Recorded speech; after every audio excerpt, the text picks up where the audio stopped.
Hi, and welcome to the VR Gaming podcast and commentary about VR gaming, VR news, VR hardware, and VR reviews.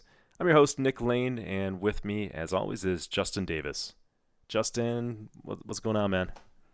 Hey Nick, I'm good because I got my internet fixed. I got a COVID shot today, Oh, nice. and the baby is put to bed. That's a lot happening in your life. So Yeah. what COVID shot did you get? It was the Johnson & Johnson one. Oh, you're one and done then. Yeah, but now I'm reading that they're not sure if that one's like totally effective. So I don't know if they're gonna end up saying I need to go again for some other thing. I don't know. Oh man, what a hassle. Yeah, I've heard it's not as effective as the other ones. I got my first one of the Pfizer almost 2 weeks ago, and I just got one more to go next week. So Oh, okay, cool. we're getting there, man. I was lined up in a parking garage with a bunch of other people, like cattle, and I felt like it almost felt like apocalyptic, and like I was in like the Half-Life world, and like because like the workers had batons and stuff, and I was like, they're like combine soldiers with their masks on.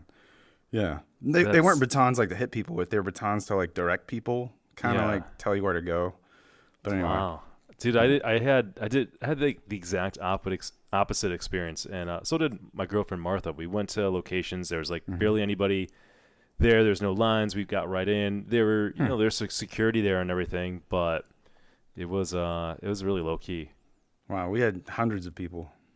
What state are you in? In Virginia. You're in Virginia. Did it just open up or something? Like maybe it just opened up to like people like me, and like I'm a technology worker, so maybe it just opened up to people like that. I don't know. I think I might have just gotten lucky with it not being like crazy lines. But anyways, I get this is the maybe getting back to normal. I guess we're on the road to recovery, which is good. And you were telling me that your internet got chopped up because they were working on your. They were doing what, landscaping in your backyard, and they cut your internet. Yeah, and they severed my internet, so I haven't had internet since Thursday, and just got it back today. God, that sounds like that sounds like a nightmare. Were you able to tether internet to your phone? Yeah, I did hotspot, but then my work laptop wasn't working right with it because I had the VPN, and for some reason the VPN didn't like it, so I couldn't do like work, which is okay actually. Yeah, I can find plenty of other things to do. Yeah. Well, listen, I'm glad you're back in action. Let's jump into our monthly recap of what games we played. So why don't you kick it off? Okay, so Outer Wilds, there's a VR mod I've talked about before that I love, and I played, I don't know, over 20 hours of that, and I beat that. And there's still a lot more I could do in that game, but I recommend Outer Wilds. There's a free VR mod. Then I played RagnaRock. We're going to talk about that. I played Warplanes. We're going to talk about that. Cosmodread. We'll talk about that. Phasmophobia. I played with you and Goran. I'm the one that got killed as usual. Yeah. Well, you're the bravest when we play that game. You have no problem facing the ghost or whatever in Phasmophobia. Yeah. I don't like the jump scares that much. I mean, I love going in there with a team of friends and doing it, but I'm not usually the one to volunteer. So good on you. Yeah. I just like the thrills. So then Floor Plan 2, we got some free keys for that. Then Jet Island, I played with a friend co-op, so that's what I did. Cool, yeah, and shout out and thanks for the free keys for Floor Plan 2. We'll review that next month. Okay. I haven't played it yet, so I'm looking forward to it. And it's a puzzle game, so it's got to be right up your alley. I can only imagine. Yeah, that's one of my favorite genres, puzzle games, and there's a lot in VR. And nice. Nice. So my list is going to be similar to yours because it's games that we're reviewing. So RagnaRock, which we received a free copy for review. So thanks to the folks over at Wanna Dev Studio for hooking us up. That's kind of them. Warplanes, Blast On, which was your recommendation last month, and I jumped on it right after the podcast that we recorded and played it, and we're going to review that today. Cosmodread, Phasmophobia, played together. And then still continuing the Walkabout Mini Golf League. Although my back's been like messed up. I think I've got like sciatic pain, nerve pain, or sciatica. So it's really hard for me to stand and play a game for like an hour. It's like a miserable experience. So that's hurt my VR time a little bit. But oddly enough, a game like blast on where I'm like kind of moving around and kind of crouching and ducking, I'm fine doing that. If I just have to stand stationary, that's when it becomes pretty painful. So When I stand stationary in an arcade cabinet, yeah, that's when I get the most feet and back pain. yeah, But dude. yeah, these VR games where you move around a lot, yeah, I'm good too. I've never have felt old in my entire life until I've gotten pain like this. Like I Hmm. sometimes hobble around the house like an elderly person. It's really scary. Like I'm sure it's just temporary, but it's like a preview of what like life is going to be like 30 years from now or so. Hopefully I You, can slow that down. what about at a pinball machine? How do you feel there? Um yeah, well, you know what's funny? I move my stance and I can move around a little bit, which seems weird because I'm kind of stationary. But the problem with pinball is that I'm an aggressive player in Hmm. terms of like saving Hmm. and moving the machine around, making saves. And I sort of like really get into the game. I've been doing a bunch of streaming in the last month, Hmm. and I'll probably do more damage to myself, like twisting my hip or whatever. So it's a little dangerous. I can't play pinball and just like half-ass it. Like I'm too competitive, and especially if I'm streaming too. I just go for it and I forget about it, and then I usually pay the price afterwards. But Wow. yeah, it sucks. Hopefully, I'm on the road to recovery because it's been going on a while. Yeah. All right. Well, I'm excited to get to the reviews. This was a. We'll start with the news first, but I just want to say this has been a good month of games. We've got what 4 games up for review, and Hmm. a lot of the ones were surprises to me. They weren't on my radar per se.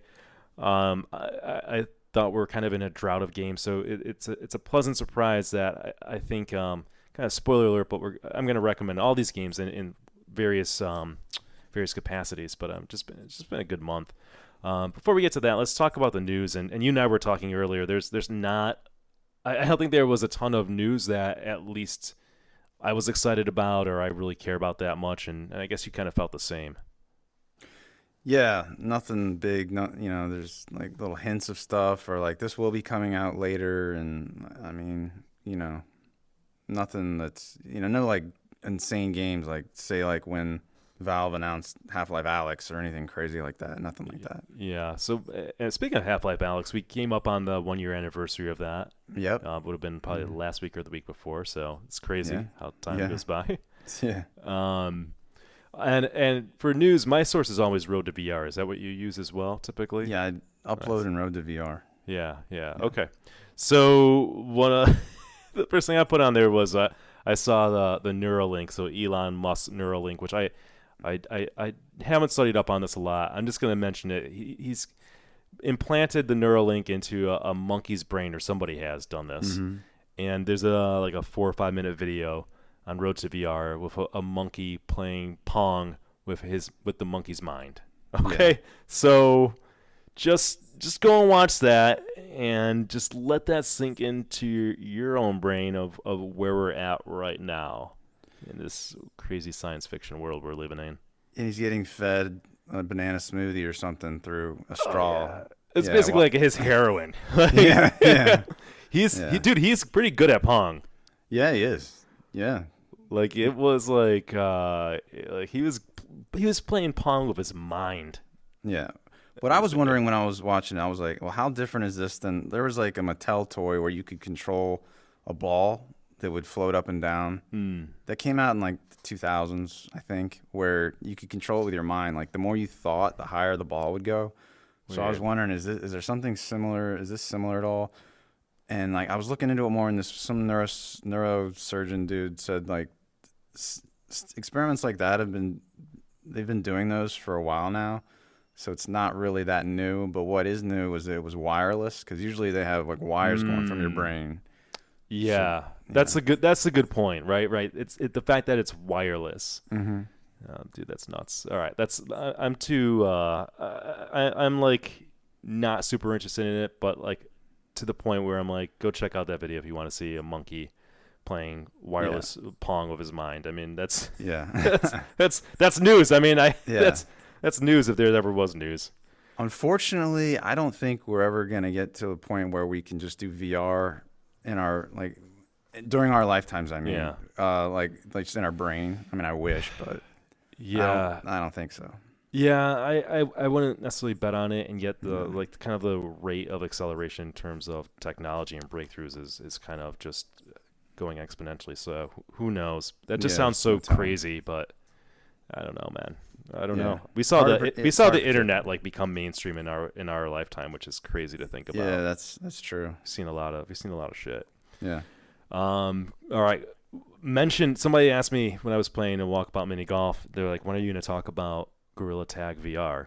So I feel like I should say something about Gorilla Tag VR. It was a free game released last month, and Road to VR had mentioned that they had like 125,000 players in the first month. So Gorilla Tag VR is a free game. It's very basic graphics. It's exactly what the name implies. You are playing a game of tag. You're a gorilla. You use your arms as movement, like swinging your arms, and that's how you move around. It's a bit of a workout. It's fun to play with, I think, a group of friends. If you just jump into a lobby, you're probably going to get screaming kids because that's the kind of game that attracts them. I played once, and it's kind of funny. You know, again, we were playing with like a group of friends through our Discord. It's kind of humorous. I know like that group has played it multiple times. I was good with one and done. Like it's to me, it's like it's a gimmick. It's a novelty. It's not a game that I'm like booting up and playing every day, but it's free, so check it out. Yeah, I need to try it, but I've been scared of like you were saying the lobbies with all the kids. So I don't Yeah. know. Your best bet is to see if you can, get it and then see if some folks in our Discord want to play. Because Yeah. God, we played a game with like 8 people in our Discord, so people have it and it's free and it's easy for them to get. I'm sure you'll get into a game. And anybody else who's listening, if you want to join the Discord, there's a link on the VR Gaming Podcast Twitter page. So just go there and it's a good group, and you can join us as well. All right, let's talk about the Reverb G2 Omnicept, which is coming out in May. It's I guess it's an improved or it's a modified Reverb that has eye, mouth, and heart rate sensors. My understanding from the article I read is that it's basically these are things just kind of used for data collection right now. I don't know. What did you think about this? Did you? Yeah, I read about it. It seemed like it'd be mostly best for businesses and for Yeah. like maybe advertising to see where, I mean, eventually they want to do eye tracking so they can see what you're looking at and, they can tell like what makes your heart rate go up. The mouth stuff, I don't know how that would help for that though. That would be mostly seem like social interaction stuff. Or maybe just reading your expression to see if you look happy about something or disappointed about something or Yeah, whatever. I'm sure in games where you have an avatar, and there's other things that have done this, been able to track like Hmm. mouth movement and stuff like that is part of the immersion, especially when you're in a game with friends, a social game, whatever. Just be able to watch the mouth movement being mimicked, and the eyes moving. That just goes to the immersion level. So I guess we're moving there. Is this the biggest priority in VR? Not in my book, but Yeah. certainly if we can pull it off and it becomes standard, um, I'm sure 5 years from now this is going to be a standard feature. Yeah, and I was looking at it more, and it has an improved head strap that's like the index, Okay. with the dial in the back. And then because of this eye tracking, it has eye tracked foveated rendering. So, it could render to just where you're looking and then save performance by not rendering very sharply where you're not looking. Um, and actually, I just saw in the news like today that NVIDIA is coming out with variable rate super sampling that actually works with eye tracking, Huh. and they're gonna release a driver for it like this month. Do you use a variable rate with NVIDIA? I don't. Yeah, I haven't seen many games where they even have it as an option. I think in the Hmm. game you have to like choose it usually.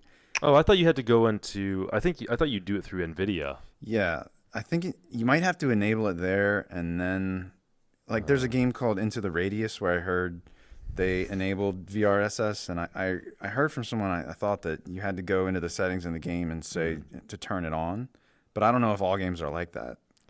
I don't think so. I think when it Oh, first okay. came out, I tried it and I just Hmm. didn't. I didn't notice a big difference, but maybe that's Okay. just me. Yeah. And a problem it seems like with VR is that with eye tracking, like it's not like we have a big screen. It's not like we have a wide field of view where we can be looking around.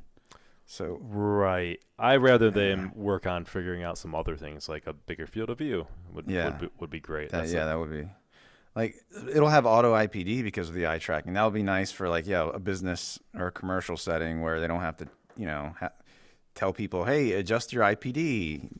Just put it on and it's immediately the right IPD. Yeah, yeah. Well, Um, why don't you tackle the next two bullet points since you threw them in there? okay, I'm just gonna go grab some water okay. while you do that. So HTC was previously hinting at some new hardware, and then it ended up just being a facial tracker to see your mouth movements and some new Vive trackers, and nobody was too excited about that. But now they're hinting again. Like now they're saying it's actually going to be a headset, and it's looking like it'll be like May 11th or 12th that they're going to release that, probably because they're going to have this like Vive conference or something. And most people are thinking it's just going to be like, it's probably going to be a standalone business headset geared toward business, not consumer level. Because of the things they've been saying, like, we're going to get back to business, like things like that they've been tweeting. So I don't know. Not too interested in that based on what I've heard. But so then the other big news on hardware was that Sony announced, and they showed what their PSVR 2 controllers are going to look like. And each controller will have an analog stick finally, because the PS Moves didn't have one, and they'll have the DualSense, like the PS5 DualSense technology in them. So, from people that have PS5s that have tried those controllers, they all talk like it's really awesome and it really makes it feel more immersive. So that's cool.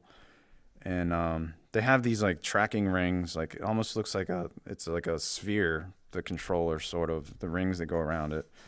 But I don't know. That's about it. I mean, well, they're Yeah. gonna be. They did actually confirm that it's gonna be like inside out tracking. Like there are gonna be cameras on the headset based on the wording they put in their announcement.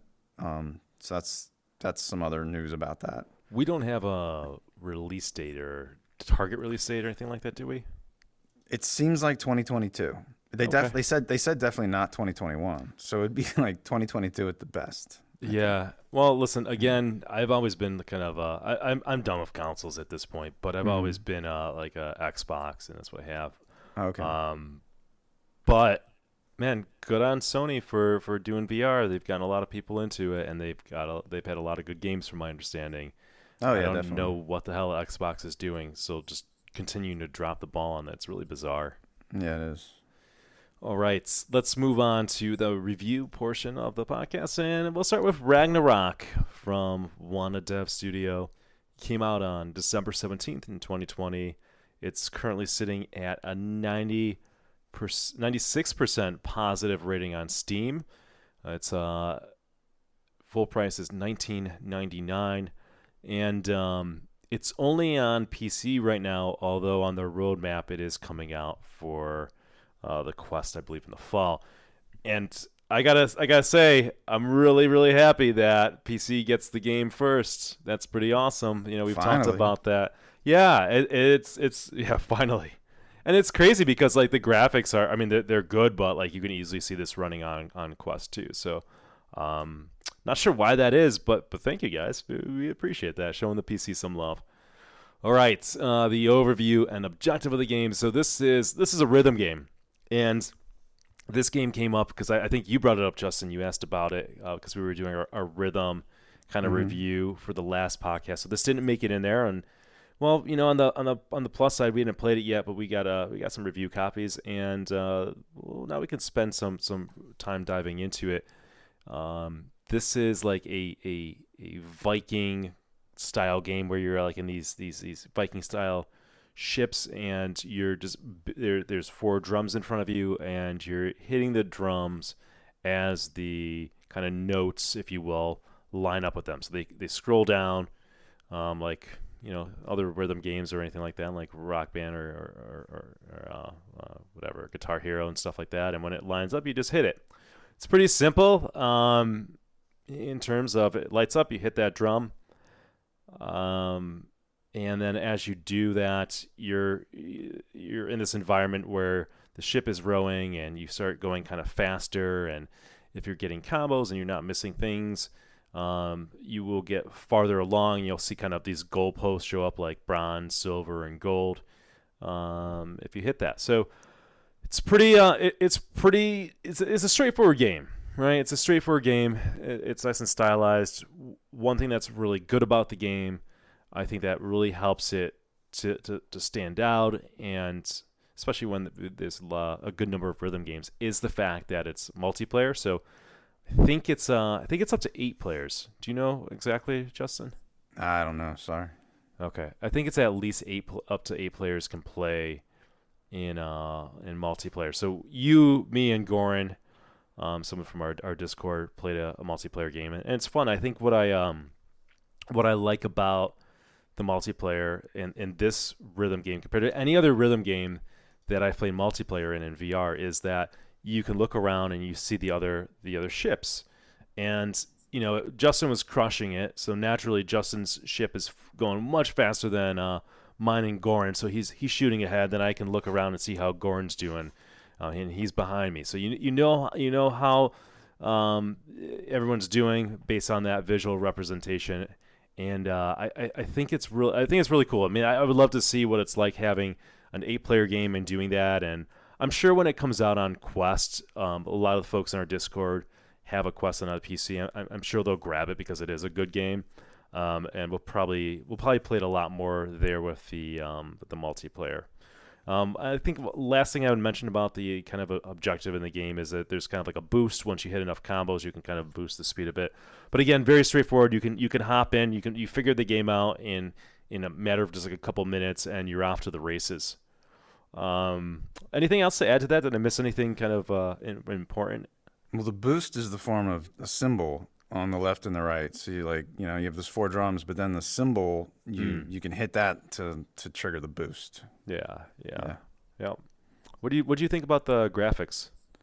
They reminded me of the Morrigan. They're nice and clean, but I mean they're nothing that's gonna impress anybody really. Yeah. I think that's right. It's kind of like polygons, right? Yeah, polygons. Colorful, cartoony polygons that looks good and leads to good performance and is perfectly like fine for a rhythm game and making it work. So yeah, agreed. And there's a number of different environments too that you progress through while you're in your ship. So that certainly adds to the game as well. I think the most important thing is the sound, right? If you're going to be a rhythm game, what would you say? What is the style of the sound or the music in the game? Yeah, the music is all they call it Celtic rock and Viking power metal. So the one reason I was interested in this game was that I like metal and I like rock, and there aren't many rhythm games that cater to that. So yeah, this music's cool. It's a lot of it sounds really Irish to me.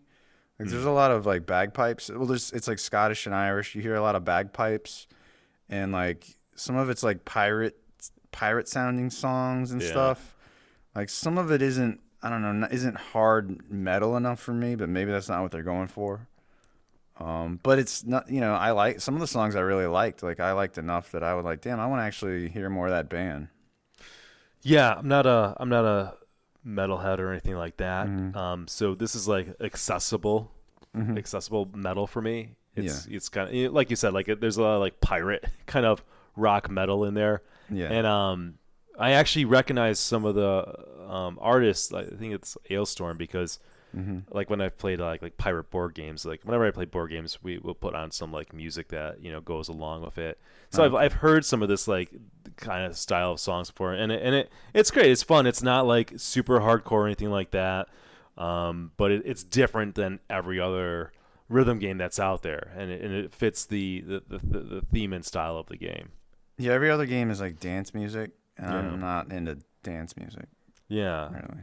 Yeah, and I think it's a nice change of pace, right? Like this game stands out on its own, you've got to do that. I think if you're going to make a rhythm game now in VR, because there's a number of them. So I love that. I love that fact that it's something different and it's kind of fun and it goes along with it. So I think they did a really good job. Other than that, there's like not too many sound effects or anything else. It's all about the music and banging the drums, but Yeah, I mean, I guess if you hate the idea of Celtic rock or Viking power metal, this is not the game for you. But I think it goes with the theme, and I all the songs that I heard I liked. Right, I think Yeah. with a lot of rhythm games they try to appeal like a wide audience a lot of times, and you might really like, I don't know, 20-25% of the songs, like really like them or something like that, and then the other 25 or 40%, you're like, that's okay. And then there's like a good portion of the songs that you just don't like.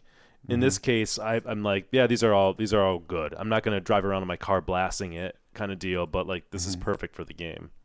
Yeah, I think there were 20 something songs, like maybe in the low 20s. Yeah, yeah. And they seem to like the last month they added, like, I think another environment and more songs. Yeah, So and they they said, got they got more coming on the way. yeah, they said they're gonna add more. Yeah. Yeah. All right. Why don't you talk about some of the controls on the game? All right, so in each hand you have the hammer, hammer that you're going to hit the drums with. And before you can even play, you can adjust. They give you a lot of options to adjust the drums, like adjust the height. You can adjust like the angle they're tilted, and you could play standing, you could play seated. So then you definitely want to change the height of them. Then those cymbals on the left and the right, you can adjust exactly where you want them, and you can adjust the angle of your hammers. Um, and there's lots of different, like, the angles in all sorts of different directions, so you can get it tuned very specifically to your liking. It might take you a while to figure out the right setup, because I mean, yeah, there were times where I was playing and I felt like I was missing stuff that I shouldn't have been, but I messed with the controls more, those settings, and then I eventually got to where I was like, all right, I think this is good. And so like when the notes come, you can hit them, like, even when it's not perfectly centered in the little target, right in front of you. You can still score it as hitting, or even if it's gone a little bit past that, it'll score, but it won't be like a good hit. It has to be lined up perfectly with your little circular target, the drum Hmm. actually. And then it'll register as one of these good hits, and you'll get the lightning. You'll see lightning on the drum that'll signify that, yeah, that was a perfect hit.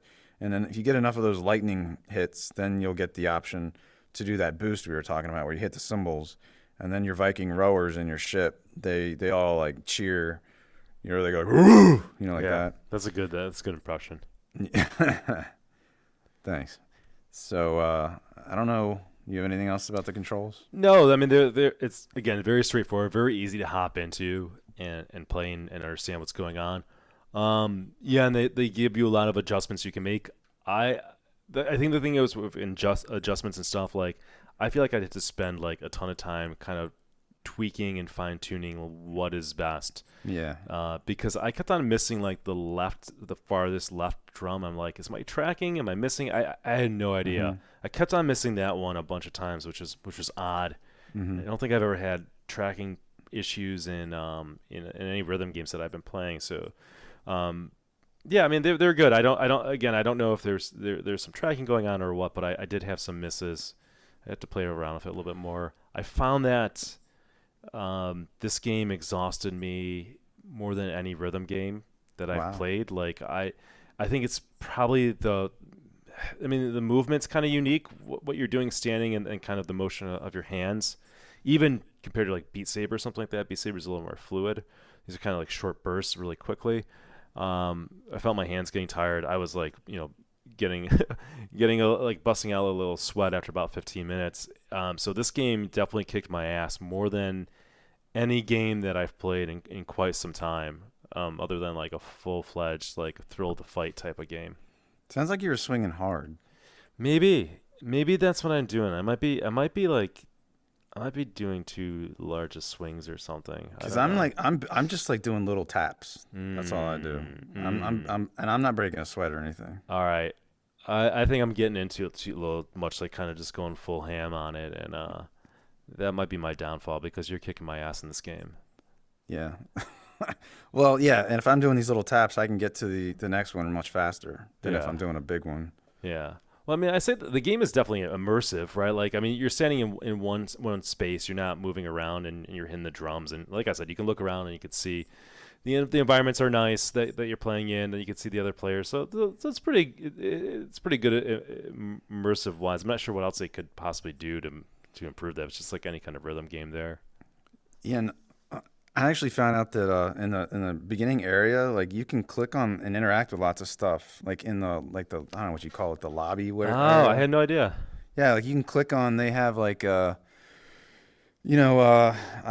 axes and stuff. You can click on. You click on them and they make sounds. You can click on the candles and they'll go out. And you can click. Oh, cool. You can make a beer pour, and so that adds to immersion, I think. Yeah, Stuff like that. yeah. What do you think of the last ability with this game is? Well, for me, I don't know. Rhythm games aren't. I'm not big on rhythm games. I mean, for me, it wouldn't last that long. But you can add custom songs. I read, and there are sites out there where you can download ones that other people have created, and they've made their beat maps and whatever song you want. One thing I wish it had that I don't think I saw is I wish it would show you like there's leaderboards, which makes that improves lastability a lot. But I wish I could see just my friends' scores. I didn't see a way to do that. I like games where they let you see just your friends, because if you compare to the whole world, well, you're gonna suck. Yeah, exactly. You know? Well, you know what? That's a good segue for me to bring up. I'm looking at the roadmap now that they sent me, and so it's still in early access. And they talk about May 2021 updates. So new map, new songs, advanced leaderboards. Maybe that's where we get there. Multiplayer improvements, audio sync improvements, advanced ghost. I don't know what that is. And then this summer, they say a new map, new songs, achievements, collectible hammers, translations, gameplay, and visual modifiers. And then finally, at the end of 2021, they said Oculus Quest App Lab version. So not even the yeah. So that means not even the official Oculus Store, right? They're just going to have it in the App Lab. Is that what's going on? Probably just because you can get there much faster. Yeah, yeah. I mean, again, I'm just shocked that this game is not out for Quest right now because I mean, it's. I just assumed that it had to be. Yeah, I didn't even realize. Yeah. Surprise, surprise. New content, new mode. So that's cool. They're still in early access. I think what's there is definitely good. Less stability. I'm like you. I'm not a. It's funny. I own a bunch of like rhythm games, and I have fun with it when I kind of first get it. But I don't. I'm not like trying to beat every song on hard. I'm not trying to climb a leaderboard. Like I just kind of move on and do other stuff. And that's just my nature. But I mean, this game stands well with most of rhythm games. I think my favorite is still Synth Riders. I just like kind of like the dancing movement more.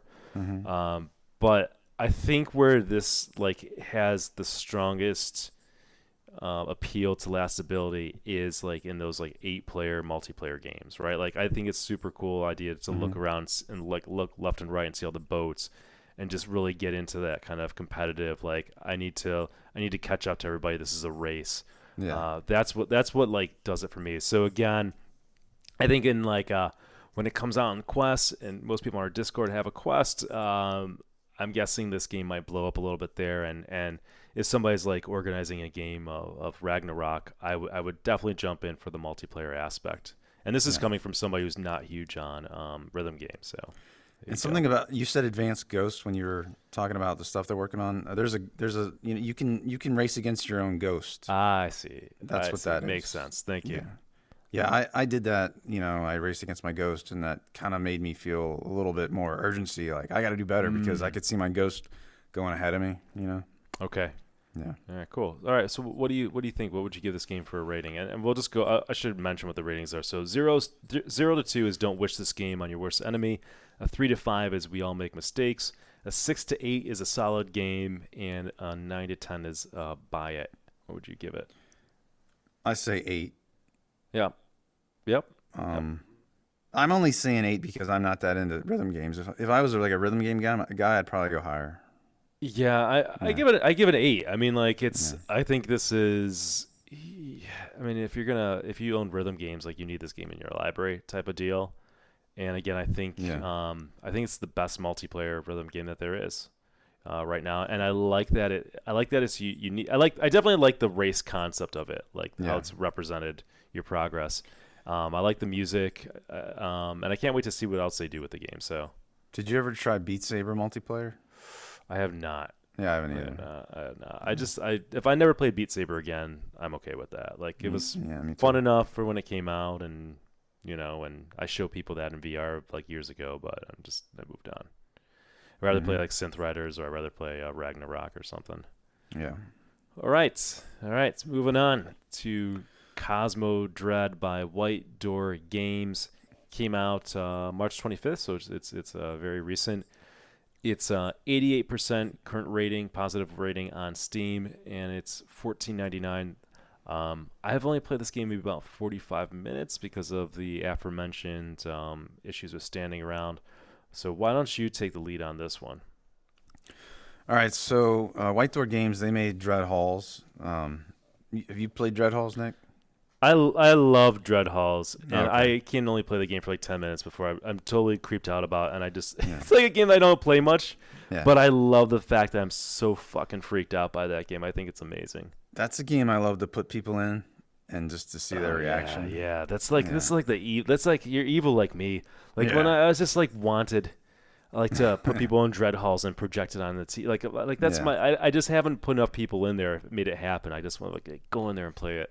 Yeah, you put them in the randomly generated map. Cause, Yeah. yeah. Oh, okay. Because if Okay. you put them in like the full game, it's Yeah. gonna take forever for something to happen. Yeah, you're right. You know what? That's the kind of thing that you want to be careful who you put into Dreadhall. I'm Yeah. not trying to get too sidetracked, but like Hmm. you want to get like the cocky person who like doesn't Yeah. think VR is a gimmick or thinks that it can't possibly scare them. Yeah, put them in Dread Halls and just sit back and enjoy. Grab some popcorn. Definitely. Yeah. So in this game, it's a lot like Dread Halls, but in this one, you're on a spaceship that's been overrun by alien monsters, and it's just you and these monsters, and you start in a safe room where every time they give you a weapon, so it could be a crossbow, it could be a handgun, it could be a shotgun, it could be a lightning gun, it could be all sorts of different stuff. Um, and the further you get in the game, the more you unlock, the more stuff you'll see that they'll give you, and then they'll give you some ammo, and like you might have some, you'll have some other random items thrown around. Like there's stuff there that you can craft with. So there could be like tuna cans or plastic bottles. You could find computer parts or circuit boards and all sorts of stuff. And you have an inventory. By default, your inventory can hold 10 items.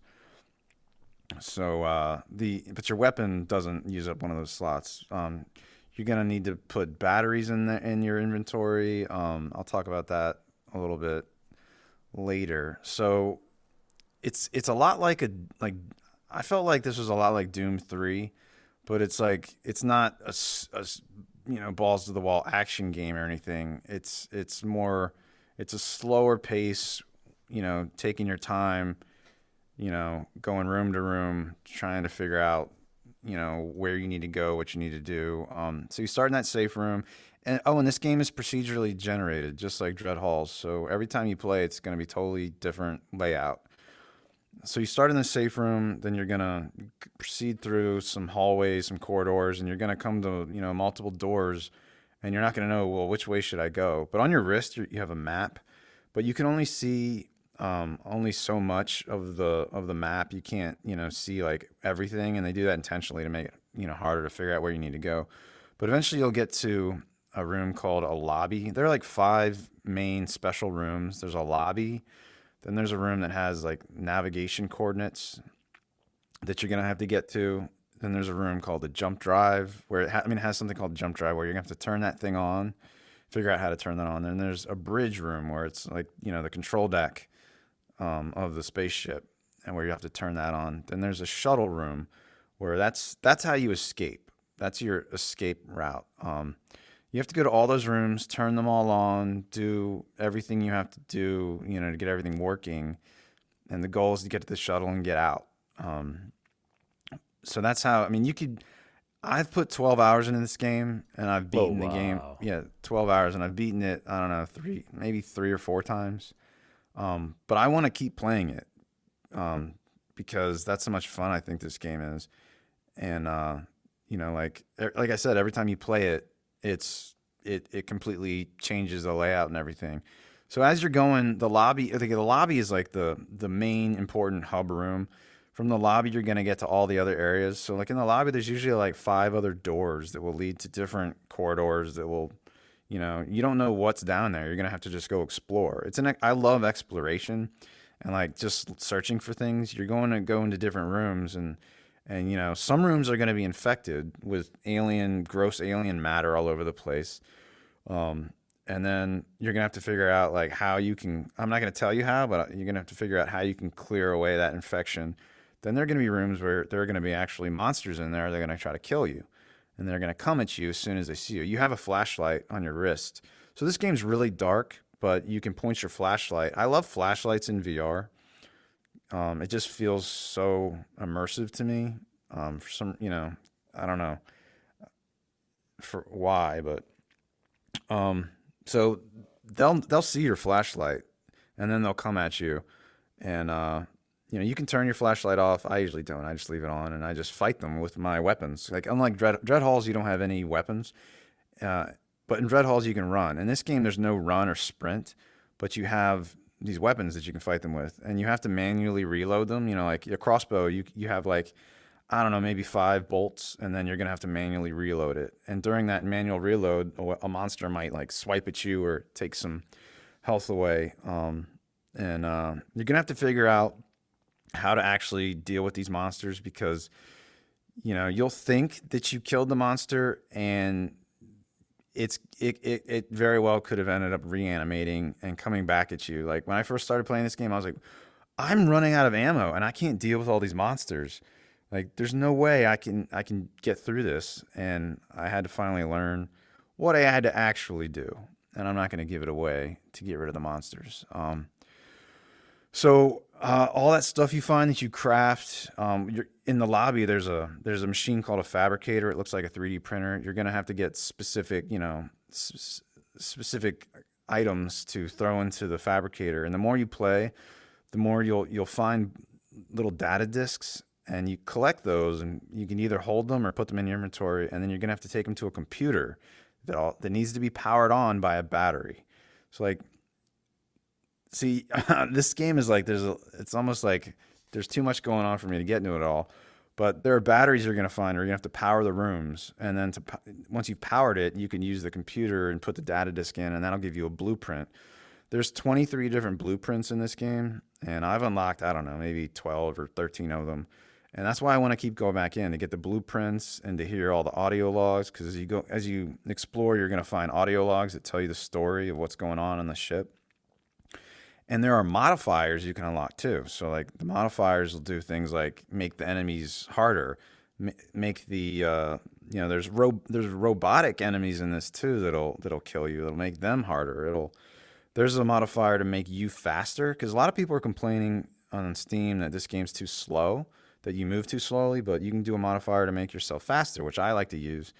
But it takes away 4 of your inventory slots. But there's a blueprint to give you a handbag. If you get the handbag, like your little man purse, you put it on your side, and then it adds 4 more inventory slots. So then you're back to 10. I don't know. There's all this stuff you can craft to make the game, easier or more interesting. The modifiers, can make it more interesting. So I don't know. I feel like I'm saying too much about the game. No, I could tell you like the game. Oh yeah. Oh yeah. So you're that's good. It comes through in your description of it. Yeah, yeah, man. So wait, the graphics are nothing great. No, they're not. No, they're not great, but it doesn't keep me from playing. Like, I think the monsters look kind of shitty. Like, oh, you think so? Like, it almost looks like a little kid drew the monsters. Like, they're kind of not. They're not. I was scared, but like, yeah, I don't think the monsters look great. I think the graphics are kind of a downer in this game. Yeah. What kind of monster did you see? Saw one that's like stands upright, and I think it has like a mouth in its chest. Oh, mouth in its chest. Okay. Something like that. Yeah. One that had like a tentacle coming out of the wall, or something like that. Yeah. I haven't played too much. I also want to say, like, yeah, the slow movement's kind of annoying. Yeah. Like I think you just move too slow. It doesn't. You don't Mm-hmm. have to move super fast or run, but it is annoying. And Mm-hmm. I understand that how that works better in Dread Halls. I think it works. That game mechanic worked better in Dread Halls, where you don't have a weapon, you can't fight the monsters in Dread Hall. But in this game, it's like, why the hell am I moving that slowly, right? Like it Yeah. doesn't make sense. And I think in Dread Halls you can actually run a bit, Yeah, you can sprint in Dread Halls. but you can't sprint in this game, can you? No, you can't sprint. You can Yeah, only that's do weird. that. It's just that modifier that makes you Yeah, faster. yeah. So they could have made your default speed faster and then also make the enemies faster.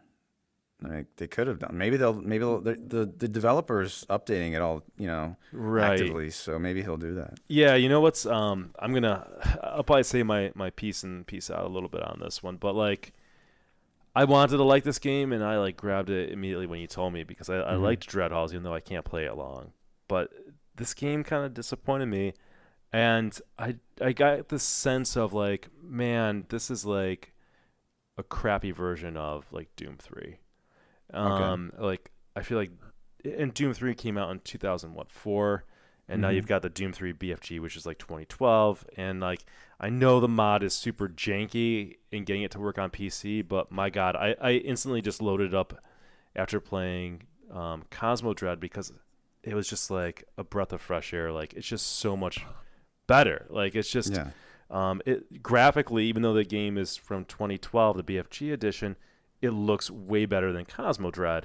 Mm-hmm. The movement feels better. The even the sense of fear in Doom 3 and the enemies. So I think this game suffers because I can't help but compare it to Doom 3, and Doom 3 is so much better. So much better. And it's like if you want this experience, spend it. Just get Doom 3, which is cheap, the BFG Mm-hmm. edition, and then the VR fully possessed, and you got a better experience. At least in my book, at least for me. Yeah, I think Doom 3 in VR, is better than Cosmo Dread, especially if you really want like more action. This game is less action. This is more like strategy because you really have to think about what am I going to put in my inventory? Like your inventory, you're going to run out of space. You're going to be like, what items do I need? What like, you haven't played it enough to appreciate crafting. No, but this Yeah. is I know what's going on. This is appealing to your love of puzzles, Yes. and Yes.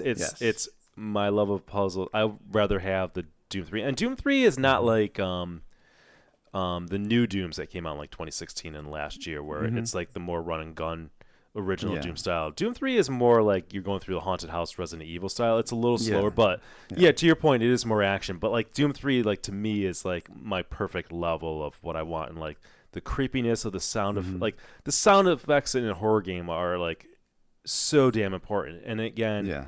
the sound effects in this game are good in the atmosphere, but even again, Doom 3 beats that, which again, crazy to think and say, but just does. Well, Doom 3 is like a way bigger budget game. I know. This- I only compare or knock it because it came out in 2004, right? So Yeah. like that's his like 17-year-old game is kicking this game's ass a little bit. Only one guy is working on this game now. It was originally really? Yeah, only one guy. All right, fair enough. I'm coming off like an asshole trying to compare it to Doom 3 in some ways, but it's like you could pretty much get it for the same price. Yeah. You could get Doom 3 cheaper than $14.99. Yeah. You might be able to get like $5 or something. I'm just gonna warn everybody again. The jankiness is gonna be a little frustrating, but it's worth it. On Doom 3, you mean? Yeah. There are more people in the credits than one guy, but he said in the forums he's the only one working on it now. Like he's the only person doing the updates and doing all the work on it now. So you're talking about sound. I mean, this game has really creepy sound, just like Dread Halls. Like one of the great things about Dread Halls is the sound, and just the sound alone can scare you and make you think there's something behind you when there really isn't. But one thing I'll have to comment about it on Steam is that like whenever a monster sees you, you start hearing this like monster music, this very obvious monster music, and then I always know, okay, well the monster's about to come at me right now. And I wish you could turn that off, so then a monster would just come up out of nowhere, and I wouldn't even know. I wouldn't even have a warning. I would like that. But you're gonna hear all this like metal clanking and like roars and all these sorts of things that'll make you like turn around really fast. All the time. So the controls. The controls are pretty good. The only issue I had, I don't know if it's an index thing, is sometimes I was grabbing things and they weren't staying in my hand. Like they would fall out of my hand. Did you ever have that issue, Nick? I don't think anything fell out of my hand Okay. that I recall. Maybe once or twice. All right. So as far as immersion, like when you're going through, you can open up every locker you see, every cabinet you see.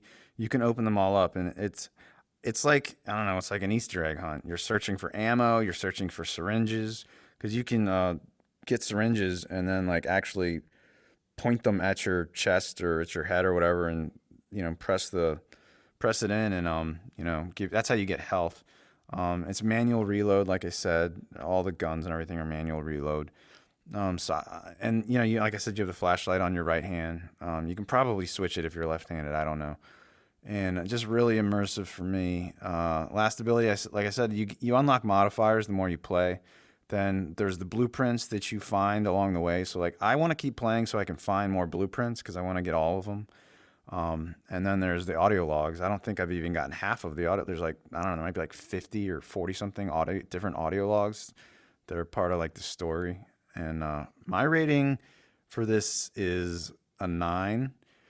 If you like horror and if you like, like roguelikes, this is a roguelike game because once you die, you got to start over from the beginning. But you're going to keep all your blueprints and all your modifiers and all that stuff. All that stuff stays. But, you're just going to have to start over from the beginning in the safe room. But you're going to have a whole new, completely randomly, procedurally generated map. So yeah, definitely a 9 for me, but it's going to be lower for Nick. Yeah, Sure. I'm the number 6 keeps on popping in my head with this Okay. game. It's just the slow movement, like I think I would call it like artificially slow movement. There's no reason I have to move that slow. Again, Mm-hmm. I think they're trying to be too much like Dread Halls, and that worked in Dread Halls, but you can also run a little bit in Dread Halls. Yeah. I don't know. It just worked in that environment better. Mm-hmm. I thought I think the gunplay is kind of weak too. It kind of seems like one of the guns I used, like the first almost like laser gun, which just seemed really crappy, like craptastic. Well, wait a minute. Which gun? You had the lightning gun? Must not be the lightning gun. I don't know what gun it was. It just seemed really lame, like in terms of like it's like pew and like shoots like. Oh, you got a gun that I've never even gotten. That's like the pulse rifle or something. Yeah, it just didn't. I mean, when you say one guy is making the game, it's like, Mm-hmm. yeah, okay, this is a one guy game, and it's not fair that I'm comparing it to other things. But when you have other things that exist and do it better, then, oh man, I don't know. I don't know. Dread Halls, to me, was just, it worked. It was just better. Dread Halls had one simple task to scare the shit out of you, and I know why you like this because it's got puzzles and crafting. So like, that's gonna definitely appeal to a lot of people. But for me, I don't know, just get Doom BFG. Did you try or play the Alien VR mod? I beat it flat, so then I didn't feel like beating it, but I played it a little bit, and I didn't really like the Alien VR mod. I didn't think It's a it little worked very janky. well. Yeah. It was too janky for me. Yeah, I don't want to deal with jank, so I haven't tried it. So yeah, I'll give it a 6. I'll try it more, but the slow movement, the kind of weak gunplay, the monsters who just kind of like the kind of crappy graphics, I would say for this. It's just it's too many things, and I guess I had high hopes for it. I thought it'd be better than it is. I think you need to play it more. I will, and I will do it justice, and I will. I'll report back, right? Like Okay. if I put a couple hours in and whatnot. Okay. I think that'd be a fun game. I think I would have more fun too if this Multiplayer? multiplayer. Yeah, Yeah.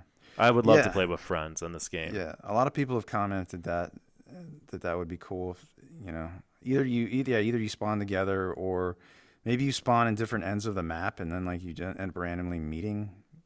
Something like that. Something where you kind of get separated. So you're working together at some points, and then sometimes maybe you get separated. So I think there's something here, right? Mm-hmm. I think there's something here for like a larger company with a bigger dev team and something multiplayer. The concept is there. It's just that this is not it for me. This is not the game for me. Okay. But I'll play it more. I'll play it more. Report back. All Okay. right. All right, let's go to Warplanes, WW1 Fighters. It's by Home Net Games, another small, maybe a handful of people making this. Came out on March 4th in 2021. It's currently at 91% approval rating on Steam, and it's for $14.99. I should mention, I don't know. I'm sorry if I missed this, Justin. Cosmodread is on Quest 2, so I want to be clear. The only Oh yeah, yeah. all these games except for RagnaRock are on Quest, and Warplanes is on Quest as well, which is great. I didn't know that. Wow. Yeah, yeah, Hmm. it's on Quest. I don't know how it runs or looks, but it's on there. Wow. All right. So this is, as the name implies, it's a World War One fighter airplane game. This is like, I'm not a sim guy, but I love the idea of a World War One airplanes and stuff like that. I love that. That's like speaking to me directly in terms of a game. So I was happy to hop on this. There's also a demo, so you can go and try the game out. It is they advertise themselves as having 2 campaigns in it. You know, you can be on the I don't know what are they even called them, the Germans or the Allies, Like Allies. British, French, Yeah, I can't remember. So yeah, you could choose that, and there's like, I don't know, like 18, 19 different planes, which is a great plane selection. Usually you're presented with like 1 of 3 missions to pick, and there's not like any fanfare with the missions. Like, they might give you a brief description, and then you proceed to like do a takeoff, and then it kind of transports you to the mission portion. Then you beat it, and then you got to land the plane. There are really some kind of like cool things in the game in that you earn money through missions, so then you can upgrade your plane. You can buy more planes. You can add like wingmen to your crew, so you have multiple planes flying with you, which is cool. You can customize the look of your plane. So they have that nice kind of upgrade system in there where it rewards you for playing more and better play and unlocking things, and I think that's fantastic. And the fact that there's different variety of games of planes, they all feel different, which is cool. And just even the way you sit in the cockpit of the planes really gives you this. It's very immersive. It's a very, very immersive game. I just want to jump to that because I've been playing VR games for over 3 years now. And my kind of wow moments are few and far in between. You know, let's not say anything bad, but everybody knows what their wow moment is when they first tried VR. But when I loaded this game up and I was in the plane for the first time, I was just like, holy shit! Like I was fucking blown away, man. I just gotta drop the F-bomb there. It's like a dream come true of being like in a World War One plane, and I was just like. I could feel my hands get a little sweaty, like just the feeling of being up there in these kind of wooden coffins that are flying around. I'm like, this is pretty damn amazing. Like, it's pretty damn cool. It was worth my $15 alone, just those like first few minutes of just flying around in that. Didn't you say there was some computer game that it reminded you of? Yeah, thank you. So I almost forgot to bring that up. So. Growing up, I had an Amiga, and there was a fantastic game in the early 90s called Wings by this company called Cinemaware. And Cinemaware, like, they were just so ahead of their time in terms of making games, because they made games kind of like movies and like, stories and cinematic. And Wings was a World War One airplane game, and it reminded me of that. Like, it was like fulfilled a childhood dream of like, man, what's it like to really be in one of these planes? I mean, that's as close as I'm ever going to come. And it was phenomenal. Like, I forgot I was in my room. I was just super immersed in it, and had a big smile on my face. So that's kind of like a weird wish fulfillment without actually having to go on one of these planes and risk my life. So, super cool. There's probably a very, very small percentage of anybody that knows Wings that's listening to this, but if you do, you know what I'm talking about. The major this I guess comes into last ability. I'll say it for last ability. What do you want to add to that? Anything, Justin, to the overview and objective?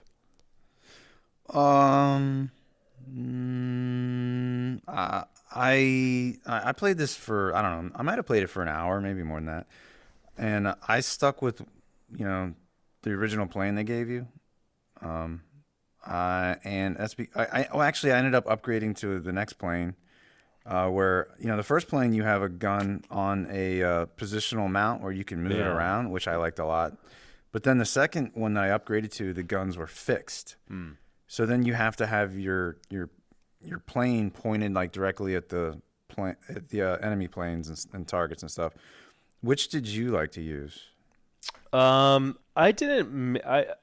I didn't move it manually with my hand. Oh, you I didn't. Oh, just okay. yeah. I just always kind of line my plane up and played like that. Oh, okay. Um, yeah, there are other things like I should mention that there's multiplayer in the game. Oh, Y- yeah, there is. Yeah, we got to try that sometime because they offer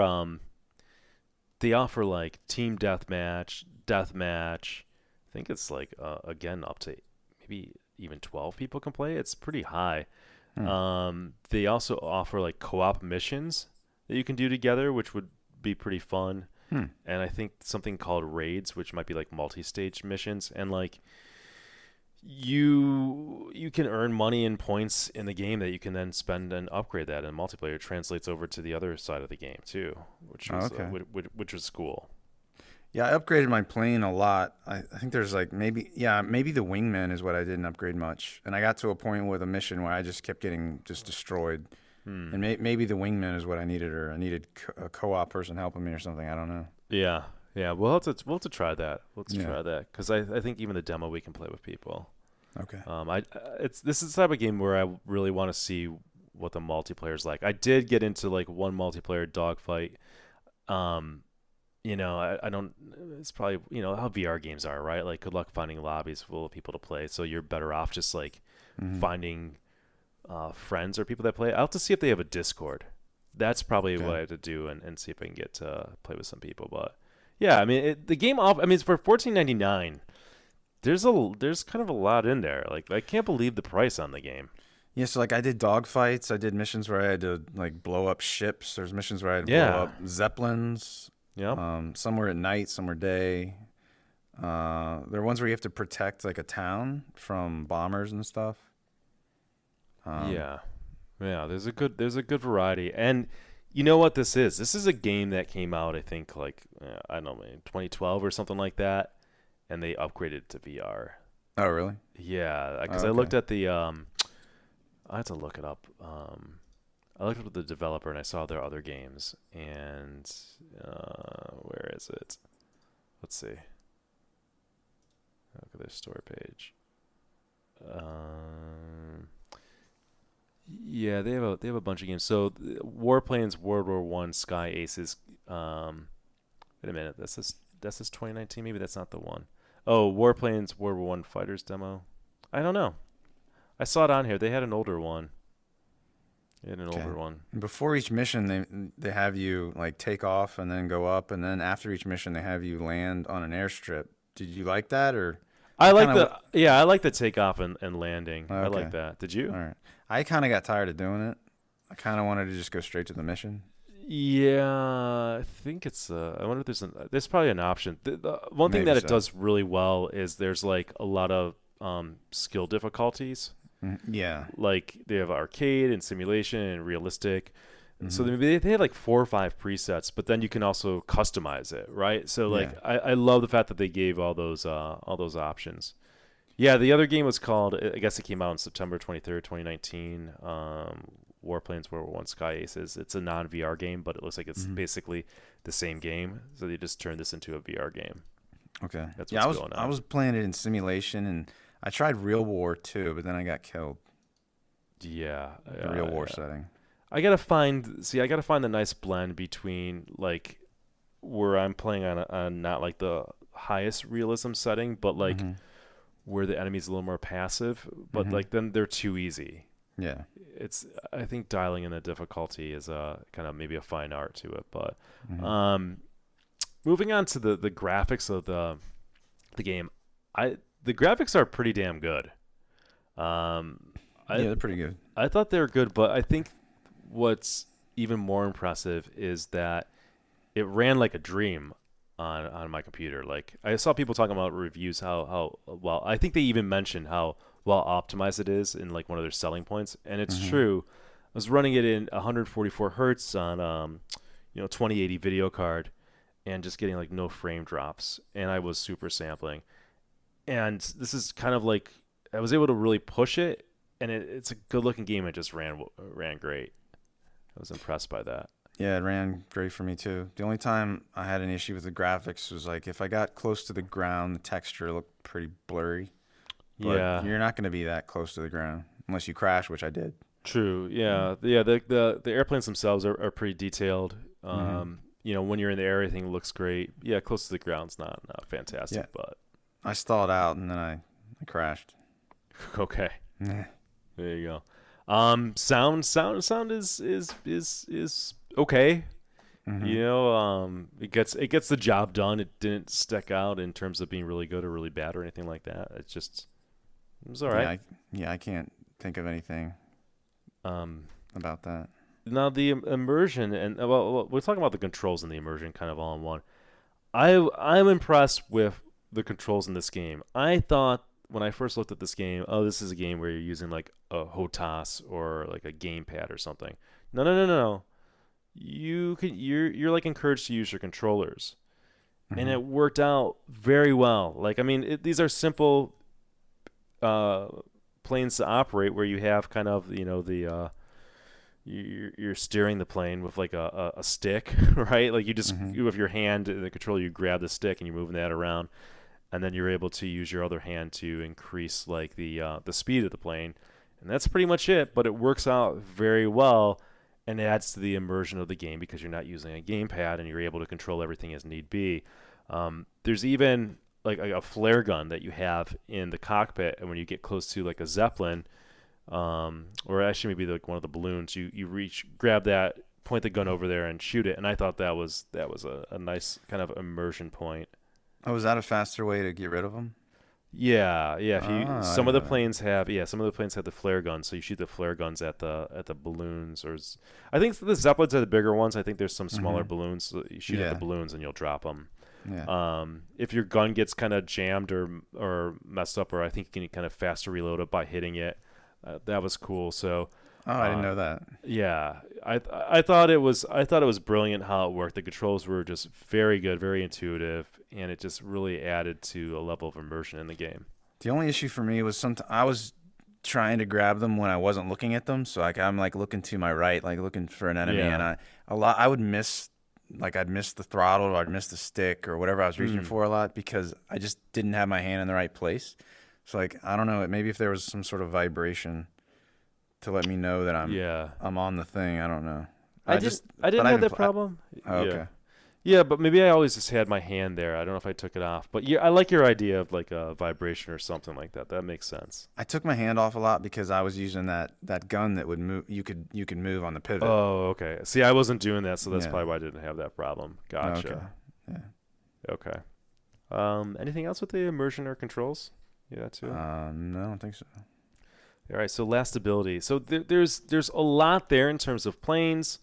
There's a number of variety of missions. You've got multiplayer. You've got they say two campaigns. Here's the thing for me. I've you think I'd love this game and this is amazing and dream come true, but the problem with me is that there's not really a campaign. It's just like this Yeah. random assortment of missions that there's no story or anything that's progressing you along. There's no there. There's no reason or feeling of accomplishment or progression. It's Hmm. missing. It's missing a real campaign, Yeah. and that's I can't tell you how important it is because it's got all the ingredients. It's got like the shell of a game, but it's not giving me a reason to continue playing it. Yeah. The missions pop up as little flags on a map, Yeah, and they don't seem. Yeah. They don't. You can't tell if like one's leading to another. Or, yeah. It's just kind of randomly yeah, generated. yeah. I mean, there's a number of ways that you can, you know, tell a story or kind of get the player invested in what's going on. And like Wings. I mean, this is a game in the early '90s. there's no cinematic cutscenes. They did it by a journal entry. They would take you through the war, and you'd read like a very brief journal entry, and then you're off to the mission. And you'd have a pilot, and your pilot died. The game will still continue with a new pilot, and then he just picks up the journal. But like in Wings, you kind of progress through the war, and you see like new planes being introduced. It tells you kind of what's going on in the war. Like it just kind of immersed you into World War One as a fighter pilot, and this game doesn't do that whatsoever. I don't care about anything in the game. There's no characters. I could have access to any of the planes. The missions start getting really boring, where it's like the enemies just come in waves at times, and there's some missions where it just wouldn't end. I had to kill wave after wave, and I'm like downing like a ridiculous number of planes by myself, which is not realistic. It's just, man, it's like half the game is here. In $14.99, get this game at $14.99. It's fantastic. It's just even playing for half an hour is worth it, and it's fun. But come out with a campaign. Turn this into a $30, $40, or $50 game. Like do something with it. Give the player a reason to wanna go through and play all these missions. Otherwise, you got nothing. Yeah, I don't have that much incentive. I mean, I don't know. Is this a game that you can beat? Like, is there an ending? I don't even know. It feels like you're not even making any progress. You know what I mean? Like normally when you say campaign, you feel like a progress towards something.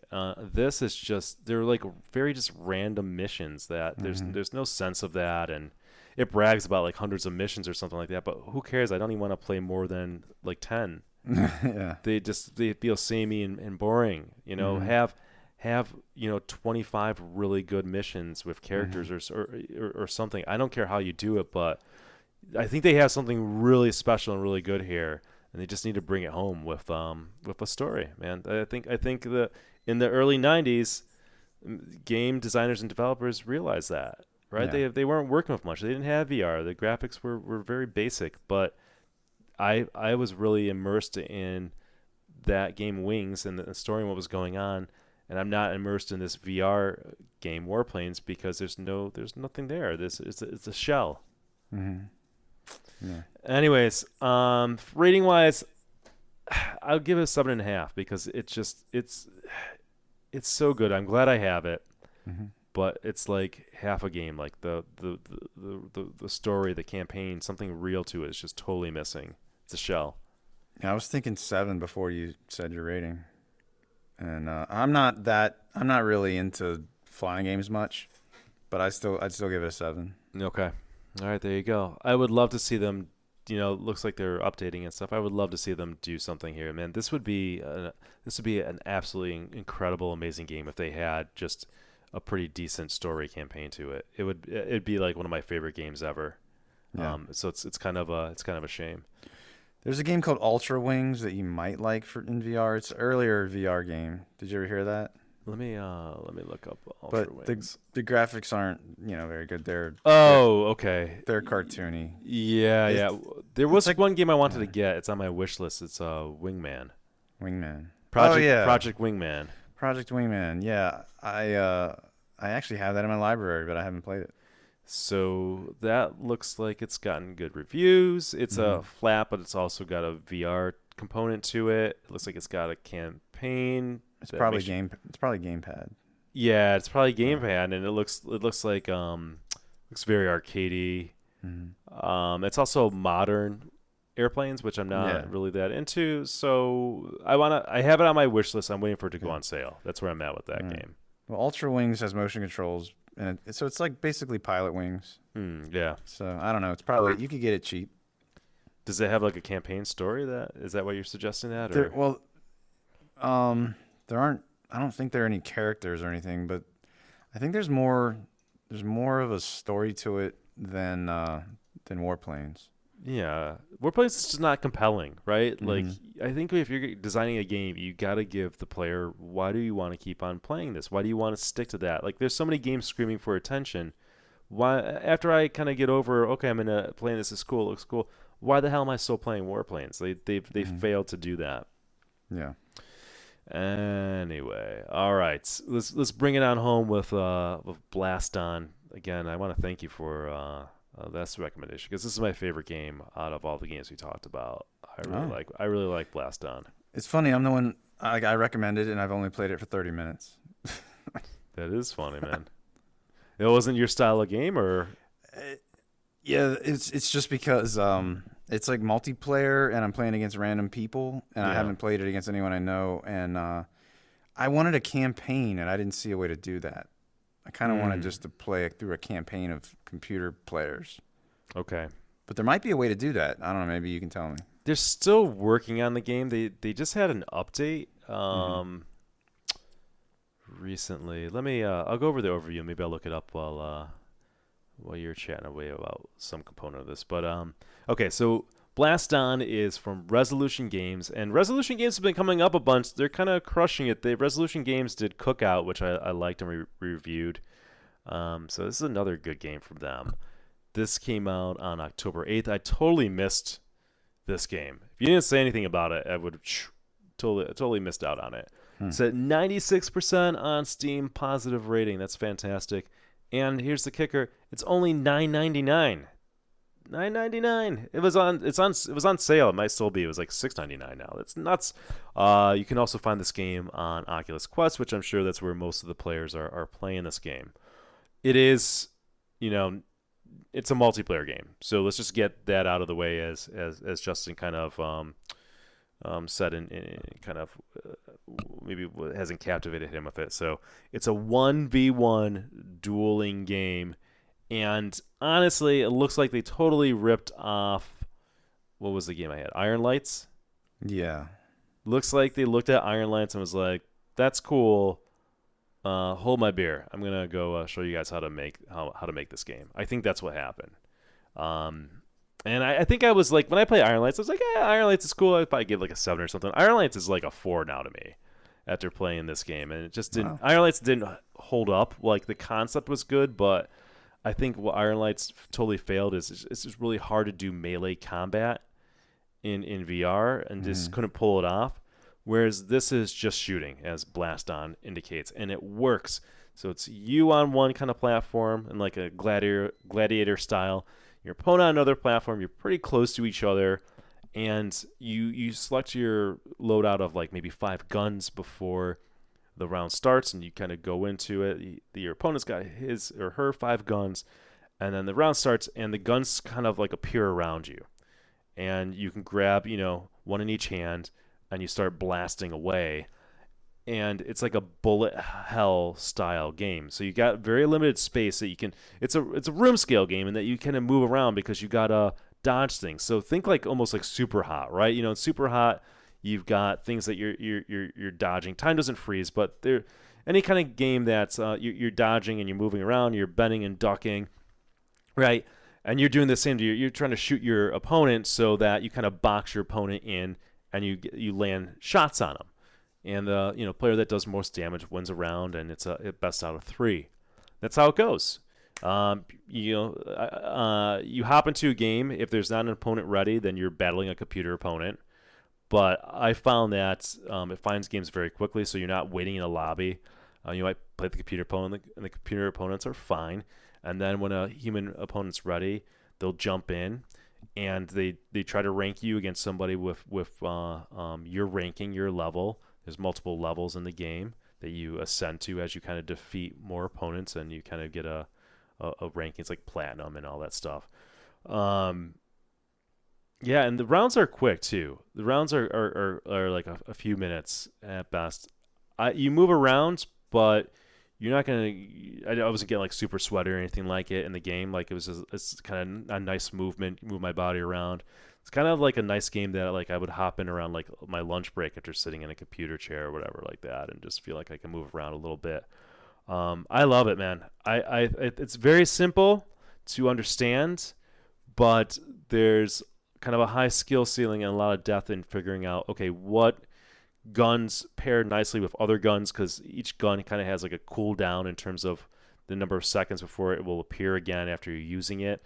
So you wanna balance out, like, do you want like really quick spawning guns that maybe not might not do a lot of damage, or do you want a gun that might take like 9 or 10 seconds to spawn, but maybe it does a lot of damage, or maybe it's just really kind of devastating in the fact that it's got a large radius, which helps you box your opponent into a corner, and you can kind of just like, they can't really maneuver, and you just kind of unload on them. They're still working on this game. They're still balancing things out. They're balancing the meta. They just added a new gun the other day. It's fantastic, and I can't believe it. Like, for $10, this is I'm gonna tell you right now, it's a 9 out of 10 game. Like, I'm just gonna jump right in. Like, it's so good. If that appeals to you, like, I like this. It reminds me of, it's not like Spark, but I like these like one-on-one games where you're moving your body and you're competing against somebody, and it's pretty quick rounds. Like, it's just fun. It just works. I love like the kind of like the bullet hell, like you're kind of like Neo, and you're trying to, the bullets are moving like slow enough at you so you see them coming, and you're kind of maneuvering your body around, and I don't know, it's really good. It's a really good game. You want to know what I think my issue is? It's that you're one-on-one staring at this person. Even though you're looking at an avatar, I feel like uncomfortable. Oh yeah, you don't like the kind of this stare down, like one-on-one? I have like social anxiety or something over it. Okay. Like, just because there was a one-on-one VR game called Slightly Heroes that I loved. I played it over 100 hours. Wow. Where you hunt each other down one-on-one on these maps, and just it's who can shoot the other guy the most. That I loved and played nonstop. But this game, I just being stuck in this one area and staring at this person, I just felt uncomfortable. I don't know. Something with me. This jacks up my competitive, like, yeah, like I'm gonna fucking kill this person. I was like, I gotta win. I get so pissed off too, like when somebody just dominates me, and they're just like so much better, and they'll have like the right guns, and they'll just like play with me, man. Like, they'll just like, they're gonna win. They just get me boxed in the corner. I'm like, son of a bitch. Yeah, the first match I did, the guy beat me, but he kept throwing the guns at me when they were spent. And I was like, oh, you can do that? So then I learned. So then I started throwing the guns at other people, and then I started winning. They do like very little damage. Like, maybe the best gun might do like 20 points of damage, like the most powerful gun, something like that, 20 or 30. And gun might only do like 1 or 2 or like really low. But like, if the person's like one hit, you can throw the gun at them. Yeah. And finish that person off. So you can't hear their voice. Would you prefer to hear their voice or no? It's probably a good idea not to hear their voice, to be honest. Probably, yeah. Because I can see people, just being very, very toxic. Yeah. People can taunt with their hands. That's enough. Like, so yeah, that's kind of one of the first things you notice is like, oh man, I can't talk to this person. But then also, it's like when I played Spark, you can talk, and Spark was like racquetball / Tron, like the discs of Tron, and it worked. And you didn't get toxic people in that. It was fine, but you're also you weren't shooting people in Spark. You know what I mean? So I feel like it was better there. In this game, it might be a little aggressive, and it may be for the best. Then again, why not just give the option, right? Why not give the option to hear somebody and mute them if they're a dick? I'm sure if they did have voice, you're just going to hear a lot of heavy breathing too. Yep. But I think the answer is, why not make it an option? If you want to hear the person, you just mute them. If you don't, I think that's probably the best bet. But it's not a big deal to me that that's not on there. So speaking of Spark, I got Spark, and then I think I refunded it. So that shows you my type of game, I guess. Yeah. That's so I thought I saw somebody say that the development team that worked on Spark, they made this game, which I guess would make sense. Really? I don't know if that's true or not, because Resolution Games didn't make Spark, the CCP did or something like that, and they dissolved. But I don't know. The graphic style is a lot of like cyberpunk-esque style, like black background with like neon. Yeah, and like the characters are like knights and stuff, sort of, right? Yeah, they got some of that. Like, so it's funny. Some of the characters look like characters from Iron Lights, which is kind of funny. Like, so there's a lot of that similarity. The controls are really easy to grasp. You just grab a gun and shoot it. Like it's Mm-hmm. super straightforward, simple. Like the tutorial is probably like a minute long, kind of deal. Like it's like here's how you play, and you're out to the races again. Yeah. Really little friction. Um, it sounds fine in the game. Nothing sticks out to me in terms of the sound, so it's fine. There's things that you play along, and you can like unlock different skins. You unlock more weapons along the way. Although the game tries to tell you that hey, it doesn't matter if somebody has weapons unlocked that you Mhm. don't have. They're all kind of the same, which I don't.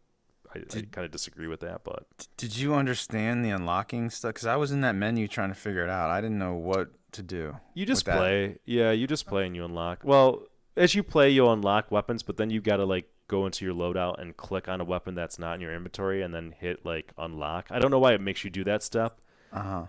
Like it Okay. just seems a little like why not just tell me I've unlocked it and just have it unlocked? But Mm-hmm. Okay. yeah, that's there. There's other things to it. There's like a lounge you can go to where they have like you can play darts. There's like a bar. One of the floors has like a dance floor. I mean, so if you want to be social, you can go there. I don't really personally see the point. I just want to get in and start fighting somebody. Yeah. um, but it's kind of game that you can load up and play a couple rounds in like 10 minutes, or you maybe spend like half an hour in, and it's fun. And I like games where you can kind of see your. I don't know if they do it on a monthly rating or like they have seasons, but you can see yourself kind of going up to the next level, and you get points if you win the match or you lose some points. So it's that trying to get better, right? Like trying to climb the leaderboard against people. There was just a big update. You saying seasons just reminded me. There was just some big update for it.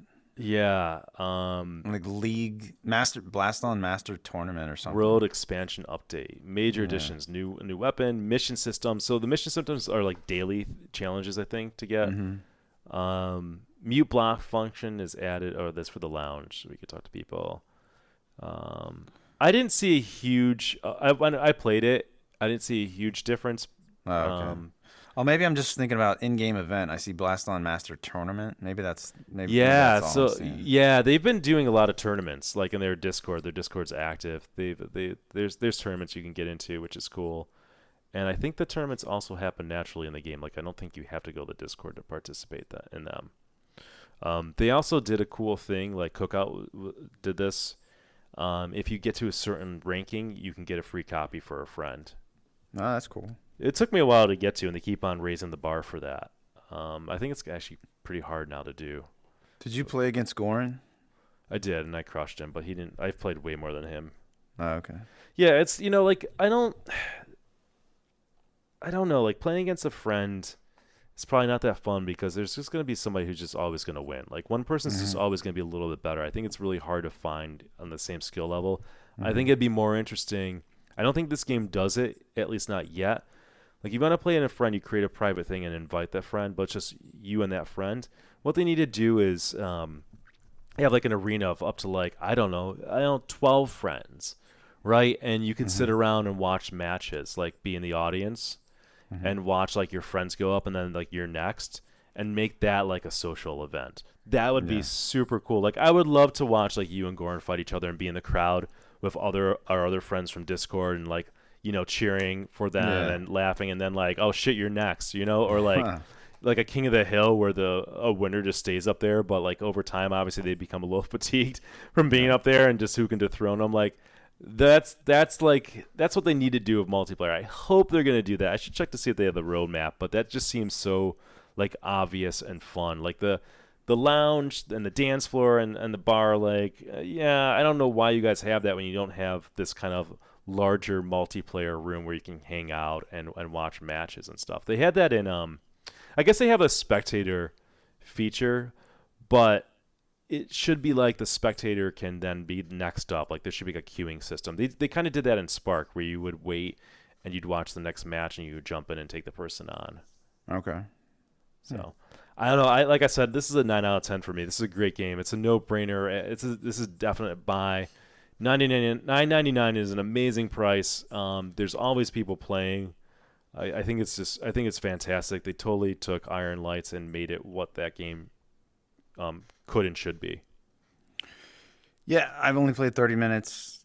Not really my thing. Uh, I'm gonna say 6.5. Just because I don't think there's any sort of like campaign, and that's what I would want, like some sort of campaign, and to go through that and to fight the computer. Maybe there is that. I don't know. Yeah, they don't have that now, but I know what you're saying. Yeah, they should have something like that, but it doesn't exist. Like in Punch Out, you fight the computer and you progress, and then if Punch Out had multiplayer, then I would go, fight people. Yeah, they should add that. I mean, it'd be weird for them not to add that at some point, because you're right. They should have that single player campaign. Yeah. They've got bots already, and the bots are good, and they have various degrees of difficulty, so just turn that into something. Okay. All right. That'll do it. So you got 4 games, and this was a good month. I don't know what next month will bring. I know we got Floor Plan 2, which we'll talk about. We'll see what else comes in the mix. But any closing thoughts before we end this? In April, I think the only games I can think of coming out, there's VR Skater, and that looks kind of cool actually. Like you're skateboarding, sort of like Tony Hawk, but it's first person. The graphics look good. A guy I know, Alex, he's a Virtual Insider. He did a video he released today that shows a lot of the game. Like, it comes out I think like April 30th. Then there's going to be a game called Mask Maker coming out I think this month. That's by the developer of Fisherman's Tale, so that'll probably be cool. Oh, nice. What's that about? Do you know? It's something having to do with masks and putting on different masks. That's all I know. Okay. Probably changes your perspective on things to put the masks on. Okay. I'm not sure. Makes sense. Probably has that same sort of graphic level, like a Fisherman's Tale. And I can't think of anything else coming out anytime soon, so that's about it. All right, we'll see. Maybe there'll be some pleasant surprises. We'll see. Definitely, there always are. All right, well, thanks for joining us for another episode of the VR Gaming Podcast. We'll see you next month. Take care.